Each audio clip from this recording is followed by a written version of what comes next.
ba akong magmana sa inyo? Anong sabi mo? Tinawag mo akong tatay? Kailan pa kita naging anak? Mga kids, doon muna kayo sa kwarto, ha? Dong, bakit naman napakait ang ulo mo sa anak ko?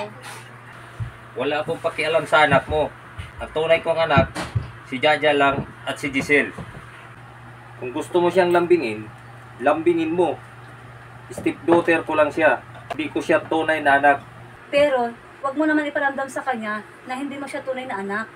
Ang bata pa niya para saktan mo sa masasakit mong salita. Wala akong pakialam sa anak mo. Sumusobra ka na!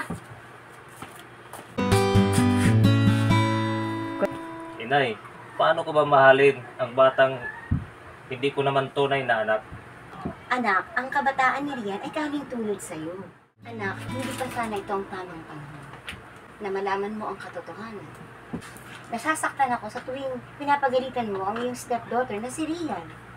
Ang totoo niyan, anak, ampon ka lang namin ng tatay mo. Kaya talaga kami anak ng tatay mo. Anak ka ng dating katulong namin na pagkatapos kanyang ipanganak ay pumanaw din. Kahit minsan hindi namin ipinaramdam sa iyo na ikaw ay anak. Yan anak, umpisa sa araw na ito, isa ka na sa tunay kong anak.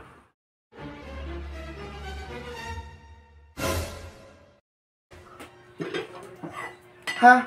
Ano ito? Tinulang paa ng manok? Ano nga akala mo sa akin? Aso? Papatanggal kita dito. Anak ako ng may-ari dito, tas ito ipapakain mo sa akin? Tinulang paa ng manok? Oh, anak, ano bang nangyari? Sa labas pa lang ng restaurant, rinig na ang boses mo. Mami, gusto ko tanggalin mo itong waitress na to. Pero bakit? Mami, tignan mo. Yung binigay niya sa akin pagkain, tinulang paa ng manok. Ew, nakakadiri.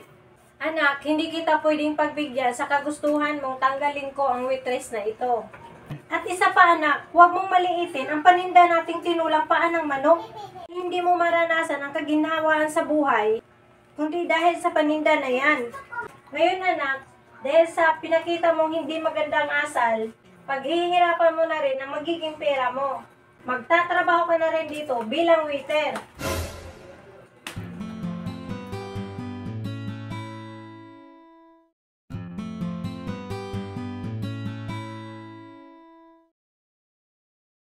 Ede, action. Nakakainis naman.